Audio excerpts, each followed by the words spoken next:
ka dadalhin ang iyong pangarap, Gab? Tanungin natin ang judges, ang iyong first love. Ate Reg?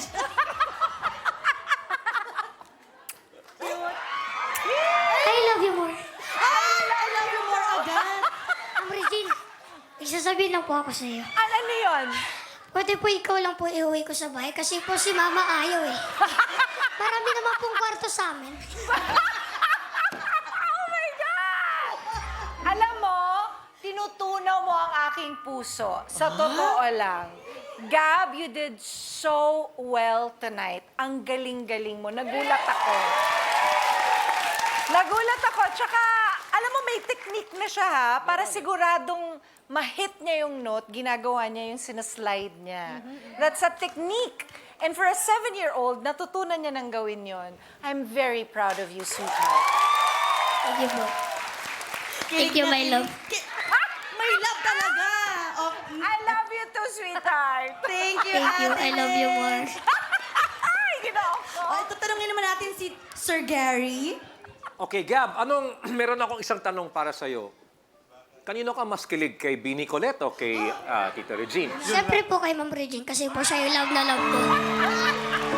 Well, ang kailangan kong sabihin lang sa'yo ay kung anong instruction na binigay sa'yo ni Bini Colette, ginawa mo. Yes. At dahil dito, masasabi ko may 3 words ako dito eh. Kasi kanina na-impress ako sa mga, kay Alexa.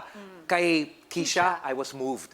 Sa'yo, na-entertain ako. Wow. So ngayon, ang hirap, medyo nahihirapan na talaga ako ngayon kasi nakikita ko na gumaling ang lahat and you are a perfect example of that.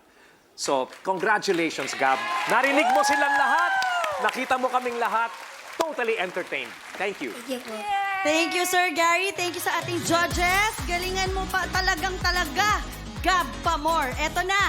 And to our viewers, syempre na abangan nyo lang po ang pagbubukas ng voting lines and use your registered Google Mail account. I-scan nyo lang po ang QR code na nakikita nyo sa inyong screen or log on to joinnow.ph/idolkidsph voting semis at i-click nyo lang po ang picture ni Gab. Thank you, Gab! Susunod, eto na ang cute and confident na si Cassie.